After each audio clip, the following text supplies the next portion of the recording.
Okay, everyone, I'm live. Dr. Avery is going to be joining me again. Thanks, everyone, for your patience. So appreciate it. Oh, he's going to be messaging me back in, Doc Amen. We're talking about his book, The End of Mental Illness. We are talking about, okay. Thanks, everyone, for your patience. Dr.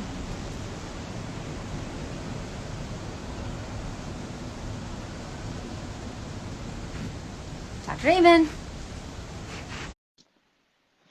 Hello.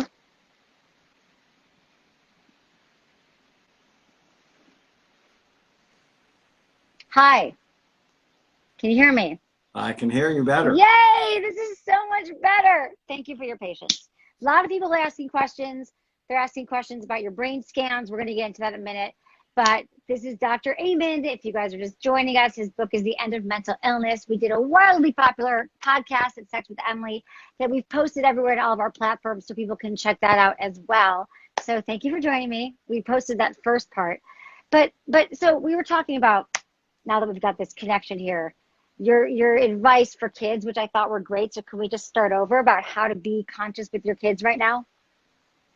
Well, so this is just a great opportunity to build a better relationship with your kids because you have more time. The problem is no one takes parenting classes, so you have to pass the test to get your license. You have to pass the test to go fishing. You don't have to pass the test to be a mom or a dad. Right. And I'm also a child psychiatrist, and a little bit of parent training can just make this a very special time. I have at home, I have a 10-year-old, a 15-year-old, a 16-year-old, and it has just turned into a magical time because the older ones were just always gone, right? Chloe, 16, she just got her license, has a boyfriend, has friends, has no need for her mother and I. Right.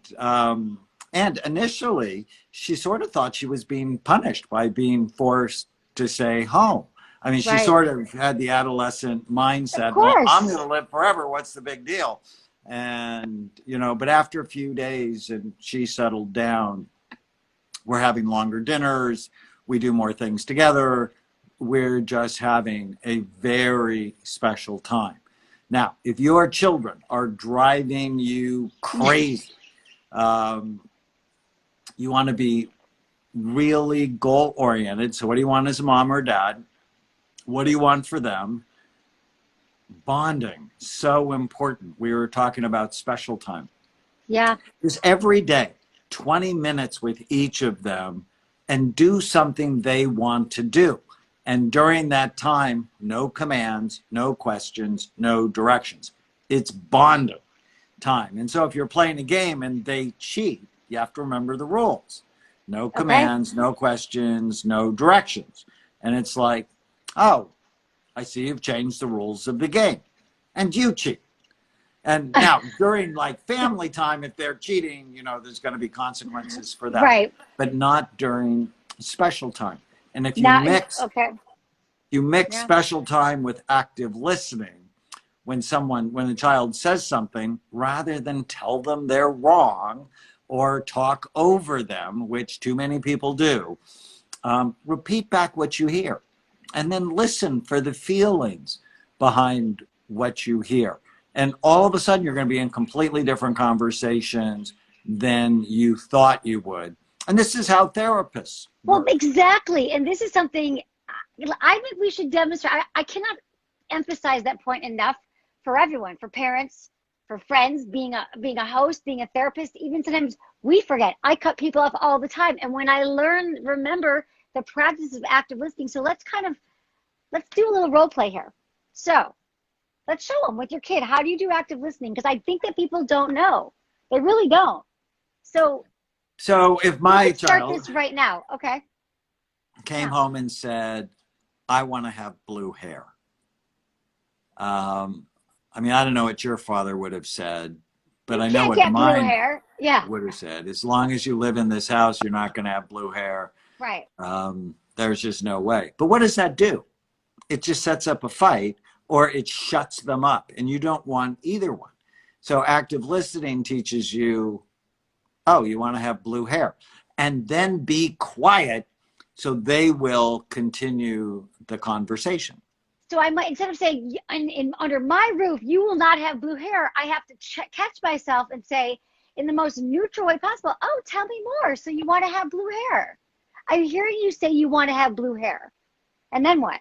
And Yeah, then everyone's he got may blue hair say, now, Dad. all the kids are wearing it that way. Right. And I've been to his school, and I know they're not all blue-headed children. But if I would have said that to my dad, he would have said, I don't care what anybody else is doing. As long Yep. as you live in this house, you're not going to have blue hair. If they're going to jump off a bridge, are you going to go with them? Direct Exact quote. same house. Yeah, same home. But active listening, it's like, oh, you want to be like the other kids, which is a very different conversation. And then he might say, well, sometimes I feel like I don't fit in. And if it's my mother, she's like, what's the matter with you? You're a good boy. You're a good looking boy. Of course you fit in. And that's not helpful either. It's like, so you feel like you don't fit in. And then just leave it there, and they will tell you, well, I think my appearance prevents me from fitting in. Oh. Now, if at the end of a half an hour he still wants to have blue hair, I'm going to tell him, no way in hell, as long as you live in my house, are you going to have blue hair. Right. You're going to hang out with weird people if you look weird. Right. But at least he's more likely to accept it if I've listened. Right. I think that's a great practice. I just want to reinforce that because it's something that we could, in our relationships with our spouses, when we're wondering why they don't hear us for the millionth time, we might have put them on the defensive because the second you say like, oh, you never do this, you never initiate sex, or you never want to, no one's going to hear what you say. So just to have that active listening, I think is a really great reminder for all of us right now who are having difficult times, whether with our kids, our partners. That's why I'm in Hawaii, so I don't have to talk to anyone. But you. So if a partner said you never initiate sex, so what would you say? I would say, so my partner said to me, you never initiate sex. I would say, instead of saying that, I would say, so it sounds to me like you're feeling like I don't often initiate sex. Is that what I hear you saying? Mm-hmm. Yeah, then you might say, yeah, you never initiate. I'm like, okay. So it sounds like initiating is something that's really important to you. So tell me more about that. Well, I feel like I'm initiating all the time, and and I might and say, it makes me feel like you don't want me. Mm-hmm. Yeah, and that makes me feel bad about myself. Yeah, God, that's really hard. I'm sorry that you feel, you can't say I'm sorry. I know, but. So it's been hard for you. You're feeling like I don't want you, and I'm here to say that I do want you. I think about I want our sex life. I want our intimacy. It's so important to me too. And I think it'd be so great for us to find ways that we could really both initiate and both connect on a schedule that works for both of us. So I think that would be really helpful. And I never want you to feel like I don't love you and I don't cherish our intimacy and our alone time together. And that makes me feel better. There you go. Right? But as soon as you get defensive, then you stop listening and it starts a war. Right. And that's not the goal. And the same thing with kids. It's, you never listen to me, or you're unfair, or whatever they feel, you at least, before you give your opinion, that's the important thing. Before you give your opinion, know what theirs really is. And often the first response is just a greeting. It's just a way to start talking. And if you pick up the rope and you start pulling, rather than give them a little bit more, you'll have no idea what's going on in their head. Exactly. So it's really slowing down, listening, breathing, reflecting back what you're hearing in the moment, and using feeling words and using I statements. Very helpful. Thank you. Okay, so we could use that with our kids. So these are kids, I love the idea of having time with them. That's just 20 minutes with each one. That's about their own things that they want to do, their own time. And then did we cover all of those? We've got other questions coming in. You had the 3 points. Did we cover all your points, Dr. Raymond? No, but if they go to my Facebook page, I did 50 minutes with my wife on parenting in a pandemic. Okay. I think, the most important thing is to realize this is an opportunity that you're not going to get again. That this time is, you can use this time to get serious about being healthy, physically, mentally, emotionally, spiritually. That all of us have a bit more time. And yes, you can worry and you can think the end of the world is coming and you can throw up ashes on you. You can do that. But is it helpful? Will it actually get you what you want? And that's where I start every patient. It's, tell me what you want. So why are you here? How can I help you? And what do you want? And I start my addicts with this. So what do you want?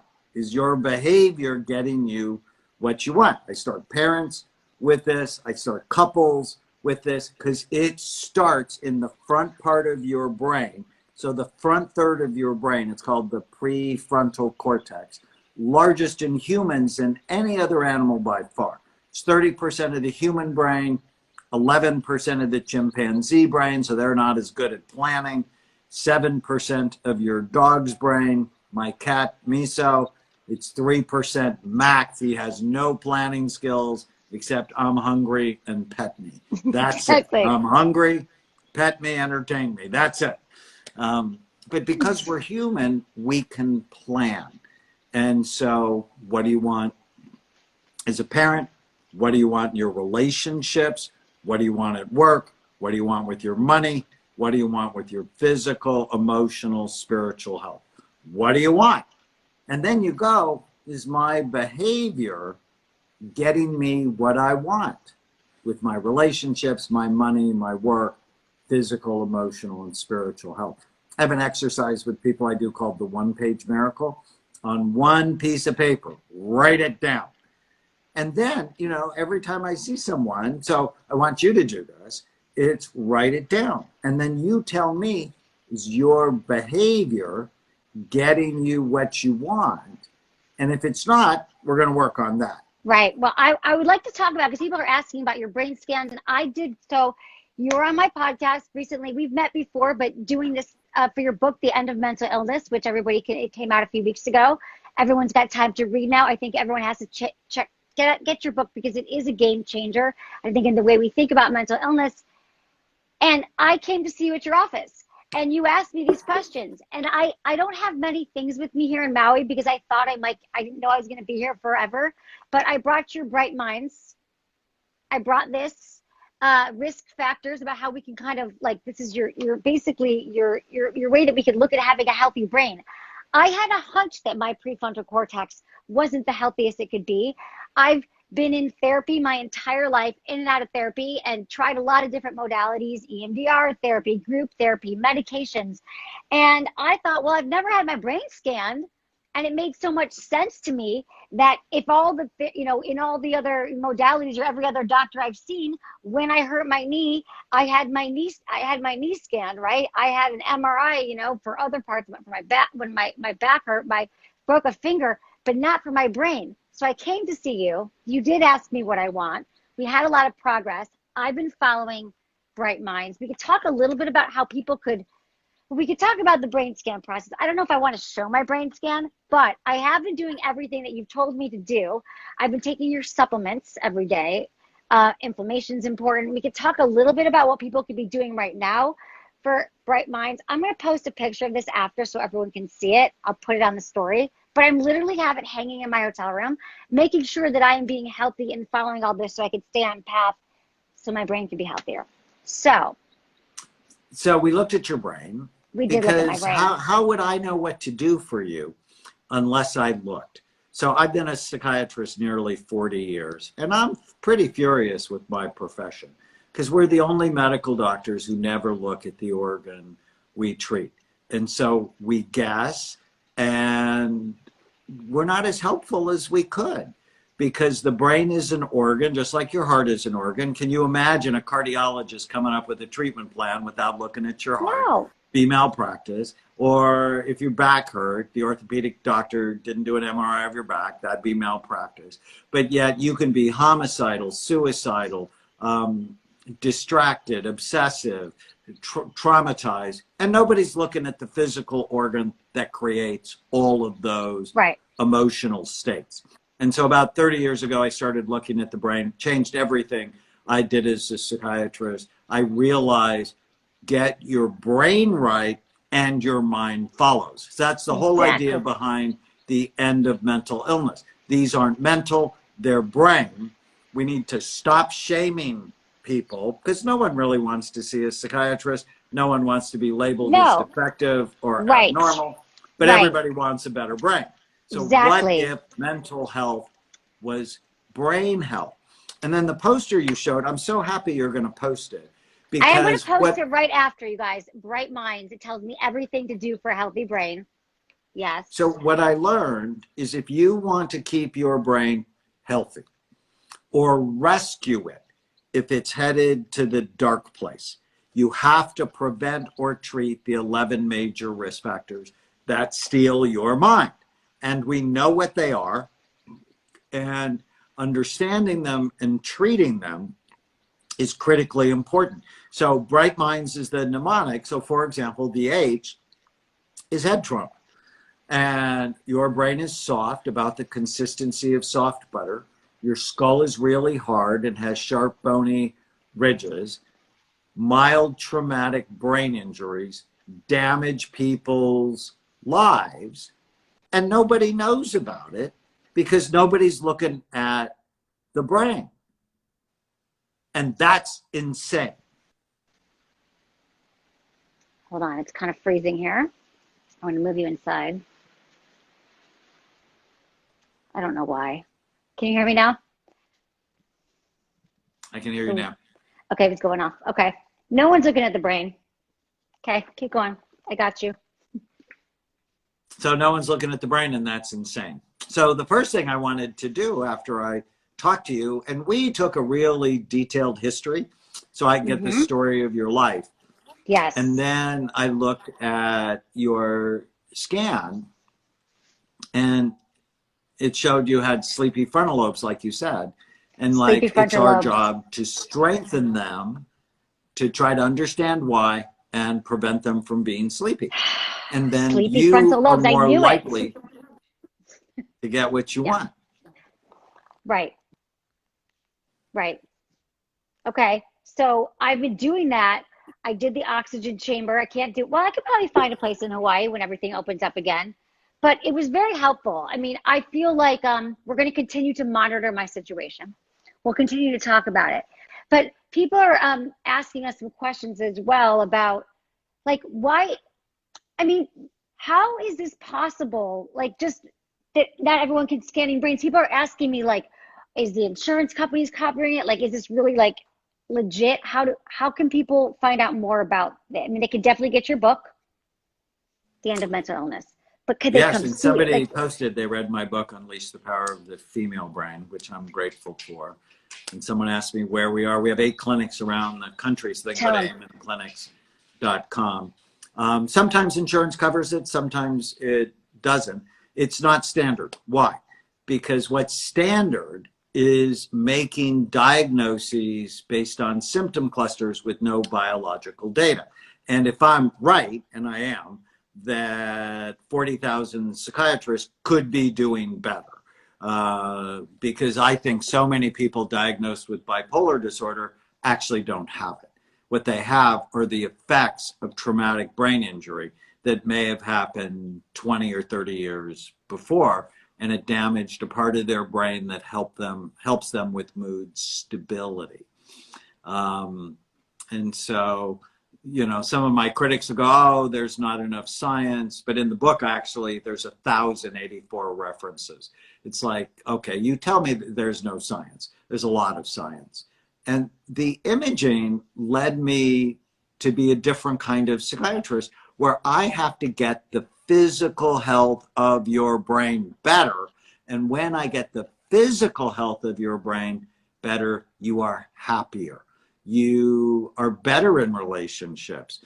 You're more effective at work, or as a mom, or as a dad, or as a son, or as a daughter, because your brain is firing on all cylinders, which is exactly what we want it to do. So think of it like hardware and software. So you've done all this software programming. So if you think of group therapy, psychotherapy, EMDR, well, what if the hardware's not working right? I mean, no one would try to fix a broken computer with software programming. Exactly. Right. And so it's both, right? We want to optimize the hardware. That's the Bright Minds poster you'll post. And then we want to program it. But if you do it in the wrong order, it just invites failure, frustration, demoralization, and it costs a lot of money. Right. Well, I also want to say I'm talking to Dr. Daniel Amen. People are asking. You can check him out here on Instagram, Doc Amen. You can also check out his books. His latest book. You've written how many books? 42. 42 books. The End of Mental Illness, which just came out a few weeks ago. It is truly a fascinating read. And what I want to say is that maybe even if your insurance doesn't cover it, this is how I feel. All the years I spent going to therapists and all the money, and I know I have a lot of, you do specialize in ADD, ADHD, or maybe that's where you started. I know you can look at the brain now for a lot of things, but the money that you spend taking your kids or taking yourself to doctors and jumping around and trying different medications and trying different modalities, when you could just go and get your brain scanned and really start from that place, to me is so worth it. I think that you're wasting time if you don't. And I've already seen changes myself, just even taking your powder, your Bright Minds, what is it? The Bright Minds powder. Bright Minds powder, yeah. It's amazing. And it's like, I get criticized because like, so why does a psychiatrist own a supplement company? It's because when I started looking at the brain, I realized some of the medications I was prescribing are toxic to brain function. And I learned in medical school, like every other doctor, first do no harm, use the least toxic, most effective treatments. And in the End of Mental Illness, there's a chapter called Mind Medicine versus nutraceuticals, or supplements that have pharmaceutical effects. And there are 286 references I go through. So what has A-level scientific evidence? That means more than 2 randomized placebo-controlled trials for anxiety, for depression, for insomnia, for addiction, for ADHD. And it doesn't mean they work all the time, but wouldn't you want to start with something natural before you go on a medicine that potentially has side effects that can change your brain to need them? People don't know that medications can be insidious. Now, I prescribe them. I'm really good at them, but it's just not the first thing I think about. Right, because we have to think about our diet. We have to think about our health. There's so many other factors, not just taking a medicine. Absolutely. So what can people be doing right now? We just, at home too. We just got a question from somebody. How do you improve? And I think this is important now, executive functioning, mental skills that include like working memory, flexible thinking, self-control. Like, are there any things that people could do at home right now to improve their executive functioning? Well, exercise will improve your executive function. And eating a diet loaded with colorful vegetables, a little bit of fruit, and high quality protein. If you can stabilize your blood sugar by eating the right brain healthy diet, your cognitive function will go way up. So exercise, eating right, learning new things. I have an exercise I love. I don't think I've shared it with you yet. It's called Feel Great Anytime, Anywhere. And what you do is you write down your 10 best memories, the 10 best memories of your life. Of my lifetime? Okay. Of your life. And then as you walk through your hotel room, or you walk through your home when you get home, anchor those memories to certain places in your house. So, for example, my front door, I'm carrying my wife over the front door and I almost trip. Now, that's like, why is that a good memory? Because when we were practicing our wedding night, our wedding dance the night before, and I dipped her, I almost tripped and dropped her. Now, I didn't. So we got Thank married. God. But it's a great memory, and marrying her was the best day of my life. So it makes sense that it's at the front door. But you want to make the memories a little bit funny and crazy, because then you're more likely to remember them. And then as I go into the kitchen, there's my grandfather, who I was named after, who was my best friend when I was growing up. And literally his job, he was a candy maker. So I see him at the stove making a healthy form of fudge because, you know, his profession took him away from me way too early. And so as I walk through my house, I have all of these great people, great memories. And so whenever I'm sad or whenever I'm stressed or I'm thinking the world's going to end and the coronavirus is going to get me, I'm like, no, let me discipline my mind. So mental discipline is as important as physical discipline. Let me discipline my mind, because where I bring my attention always determines how I feel. So if I'm watching Fox or CNN and I'm horrified all day long, I'm going to feel horrified. Right. If I focus on what I love about my life, about what I'm grateful for, about who I appreciate, I start every day with this little tiny habit. Today is going to be a great day. In the middle of a pandemic, today is going to be a great day. And then my mind finds why today is going to be a great day. I get to talk to you in Hawaii, so I got to see the beach, and I'm so happy about that, right? And then when I go to bed at night, and I'm very purposeful about this, I say a prayer, and then I go, what went well today? I focus my mind on what went well, and that way I'm setting my dreams up to be more positive. Because if you sleep well, that is the best antidepressant on the planet. Sleep is the S in Bright Minds. And so focusing on sleep, but it's these little tiny habits that you can do throughout the day. I have almost 100 of them in the End of Mental Illness. Yeah, it's such a useful. Check out his book, you guys, End of Mental Illness, Doc Amen. Keep going. We're going to sell a lot of books because I think it's necessary right now for everyone to read your book. Life-changing. And then the mother tiny habit, the most important tiny habit, the life-changing, brain-changing tiny habit is whenever you're about to do something, just ask yourself, is this good for my brain or bad for it? And if you can answer that question with information and love of yourself, love of your kids, love of your spouse, love of your community, then you're going to start getting seriously healthy. Because getting well is never about deprivation. Oh, I can't have this, I can't have that. That's a 4-year-old's mindset. Getting well is about love, doing the right thing. And if you're like, but how much can I drink? It's like, that's the wrong question. Because alcohol, did you see this? It's so interesting. The alcohol companies, do you know what they're doing? No, they're changing. I haven't been watching the news, Dr. Amen. I've just been, what are they doing? But they're changing over to make disinfectants. Because we're running out of Lysol. We're running out of hand wipes. Why? Oh, I did hear what this. kills bugs? Alcohol kills bugs. Well, how many bugs do you have in your gut, in your intestinal tract?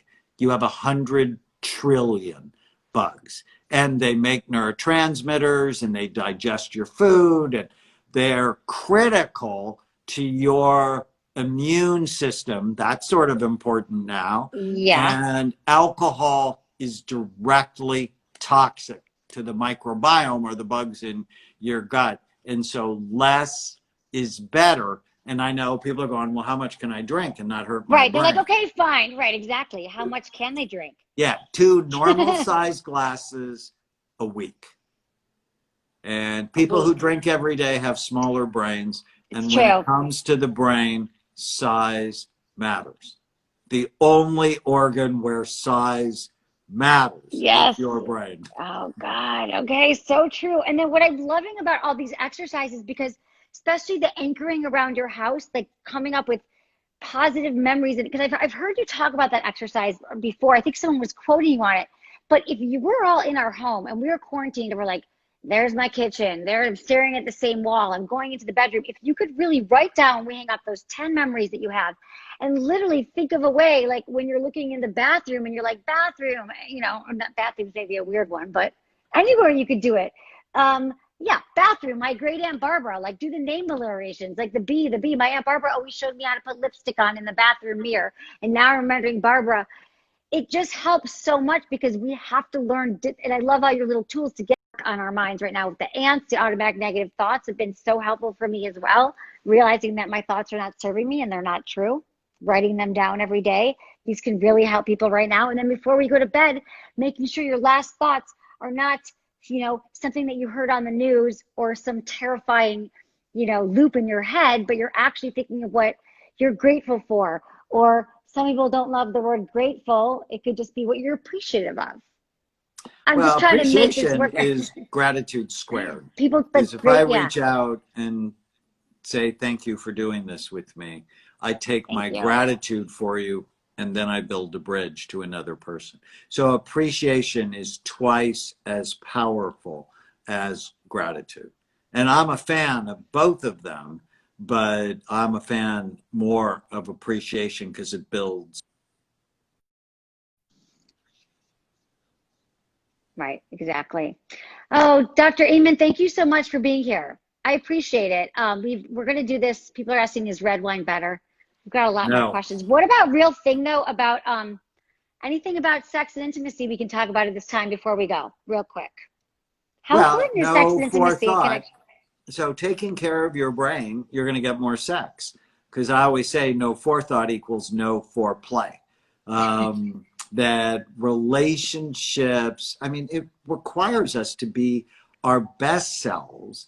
And if you want to be connected to another person physically, you really want your brain to work right so that there's a bond that you build. Mm-hmm. All right. All right, everyone, get your brains to work. If you want more intimacy and you want better sex, The End of Mental Illness is your book. Doc Amen, it's DanielAmenMD.com. We'll put all this information up here too. I'm going to put up your bright minds in the stories. And thank you so much for helping my brain. We're going to keep reporting back. I think every month we should do something frequently. Great. And thank you So for helping nice everyone. to see you. Thank you, too. everybody. Bye. Thanks. Bye. Thanks, everyone. Thanks, everyone. Bye.